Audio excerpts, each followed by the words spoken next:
Hey guys, what's happening? So we're back for more Immortal Thor, where at this point a new pantheon of gods is coming together to replace the established gods, because the wheel is turned, and that doesn't always mean for the better. So with that said, if you're enjoying these videos, be sure to drop a like, subscribe if you're new to the channel, and don't forget to hit that bell up top to get all notifications.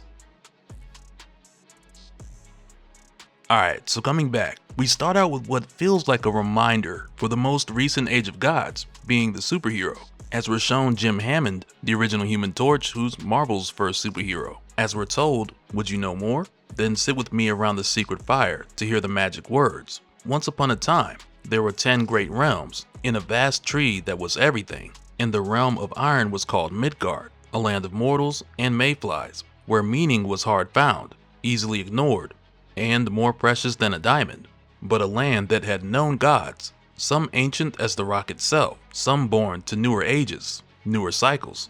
The wheel turned, old patterns saw their time again, and again. The first of the gods was a man of fire, which right here just brings it all back to the idea of the wheel turning, which as we saw at first was referring to the elder gods, and the idea of how seasons must come into play and powers must shift. So it's not like they're just fighting each other forever. But heading into the modern day, this doesn't just apply to superheroes as far as the good guys, but it includes the bad guys too. Whether they be android, mutate, mutant, metahuman, take your pick. Because now, for the better part of what's almost been 100 years, these new gods who have emerged, many of them can rival the gods who came before them.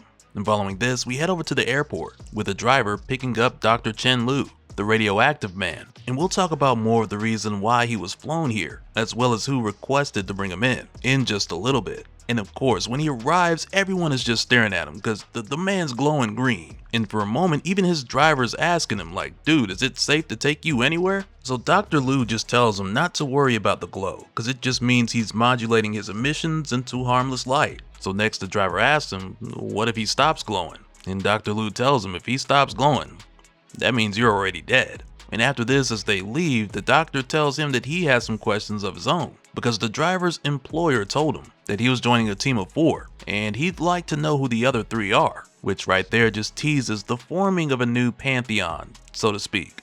But before we get into that, next we head over to Asgard, where Thor and Sif are having a conversation that really starts out as Thor just expressing his thoughts, because right now as they're looking at the Rainbow Bridge, Thor's mentioning how it's their link to the mortal realm, how it's their shining promise to humanity, and he even recalls when he broke it, back when he hulked out during Banner of War. And it all comes back around full circle to where we are now. Cause like we saw at the beginning of Immortal Thor, after previous attempts, Loki eventually fixed the Rainbow Bridge, which at the time was quite literally Loki fixing a problem that Thor had caused. And Thor acknowledges that even now, cause he's like, Loki mended what my hands put asunder. Though at what price, that part is still a mystery. But fast forward to now, with Loki having done this, Thor's just like, and how did I repay my sibling? By sending them away from this realm and from my sight as punishment for mischief. Yet when the Enchantress makes her mischief, attacks me, ensorcels me, frames me for murder, how do I repay her? By considering the justice of her request. Which right here just goes back to what we saw with the Enchantress asking Thor to bring back her dead son, Eric. And though on the surface it just looks like Thor's getting ready to do some all simping, if he hasn't already. Because if you think of the comparison of how he handled Loki and how he's considering to handle the Enchantress, it would seem like he's already putting foes before bros. But in the here and now, it helps that he's at least having this conversation with Sif, because Thor believes that he wasn't there when Eric needed him. But Sif just tells him that the Enchantress wasn't either. And it's not like they're the kind of gods who can be everywhere at once. It's not like they're omnipresent. But the thing is, with Thor now being the Allfather, all of Asgard is his responsibility. And as far as those who were before him, Odin had his temper and his sly games, Freya made her sacrifice, but in either case, everything they did was for the good of Asgard. And this has Thor telling Sif that only he can judge where he stands in comparison. And Sif calls him out because she lets him know that this way of thinking, it's a luxury. Because Thor's just thinking about the past and the events that he couldn't have foreseen or even go back and repair now. which definitely makes it a luxury, because for most, the best thing to do is look towards the future and budget your thinking towards the things you can change. And on top of that, Sif brings a couple of things to Thor's attention that really put this in perspective for him, because if he grants this request for Enchantress, why wouldn't he do the same for all grieving mothers? And in addition to that, Odin created Valhalla, and Thor's not Odin. He commands the door. He didn't build the hall, so he can't bring him back. Which for a moment here reminds Thor of his limitations. And it's not to say that it would be impossible for Thor to do so, because we know Valhalla has its back doors, but it has Thor saying here, there are forces to which even a god must bow. Which, really quick, the first thing that comes to mind here for me is the whole situation with Odin, where he died and got trapped in the hammer, he couldn't go to Valhalla, and then eventually he was able to get in. Because you can look at this in a way where it's like, even Odin was subject to having to die and go to Valhalla. But like we talked about before when Scourge returned, he was only able to come back at Odin's request because Odin built a back door in Valhalla, which also prohibited Odin from using that door himself. So on one hand, yes, there are forces to even which a god must bow, but this hasn't stopped Odin from allowing others to return from Valhalla, with recent examples being either Scourge or Frank Castle. So yeah, the gods have their restrictions, but there's often a loophole.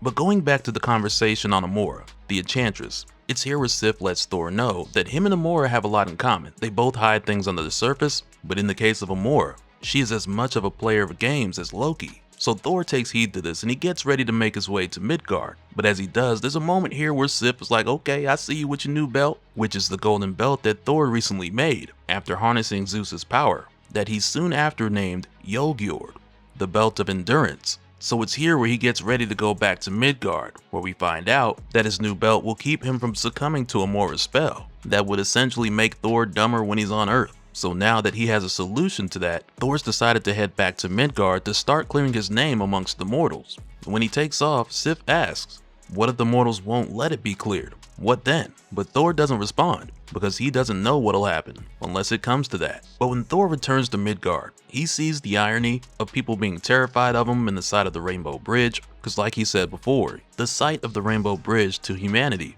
it's supposed to represent Asgard's shining promise, but now people are just scared of it. And the only people that have been looking for it just happen to be Midgard's authorities. You know, it wasn't too long ago when we were talking about things coming around to this moment, because we knew eventually Thor's gonna make his way back to Midgard, but at the time it was like, are the police really gonna try to arrest him?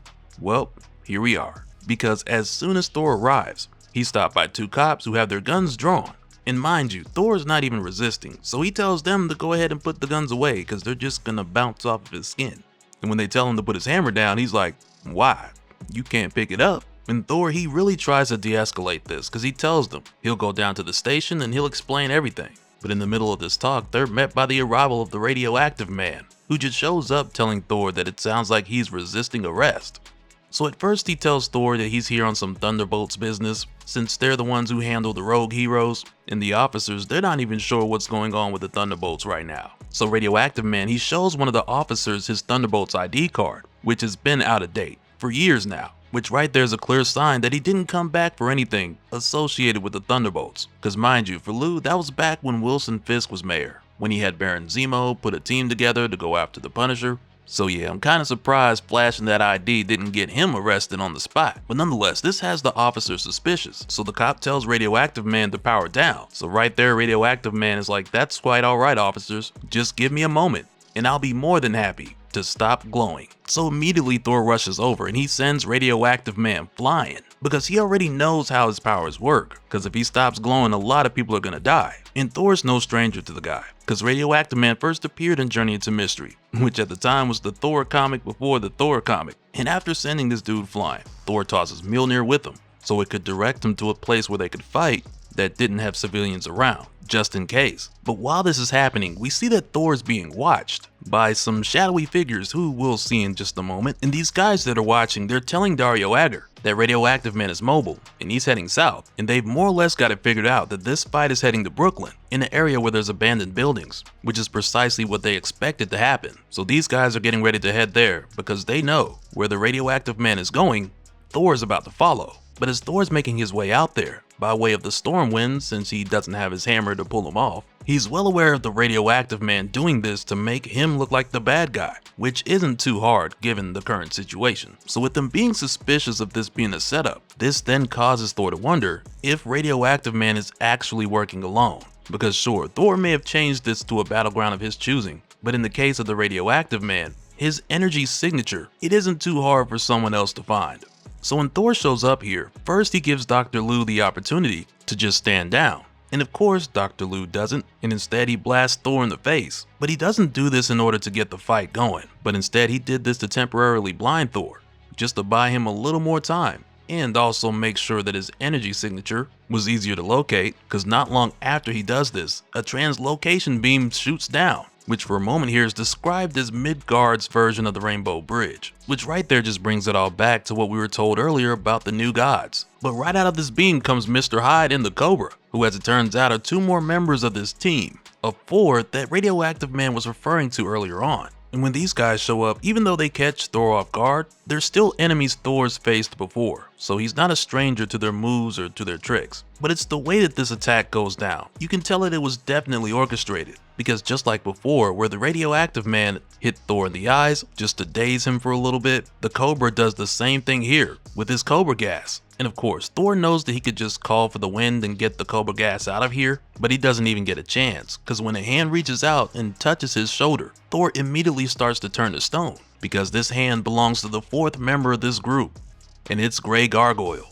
And again, with the way this was orchestrated, everything just fell into place and Thor walked right into it. But even with Grey Gargoyle catching Thor off guard, everything turns to stone except for his belt, Yoggjord, the Belt of Endurance, which as it turns out is resisting Grey Gargoyle's power, because usually if he turns someone to stone, they'll be stuck in that state for an hour. So in the here and now, if Grey Gargoyle lets go, the effect on Thor will wear off in a minute or less. So it's taking everything he's got to keep Thor like this. So for a moment here, Mr. Hyde is like, how is that our problem? So Grey Gargoyle explains the details to him, and Mr. Hyde is just like, oh, less than a minute you say. I'll ask again, old fellow.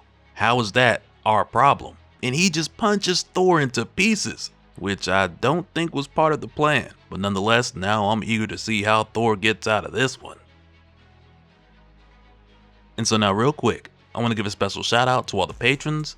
Thank you guys for all of your support. And for anyone who's new here, who wants more information on how to support the channel, I got a link below where you can go to patreon.com/dopespill. But that'll do it for this one, guys. Let me know your thoughts down in the comments below, and we'll do it again on the next one. Alright, later.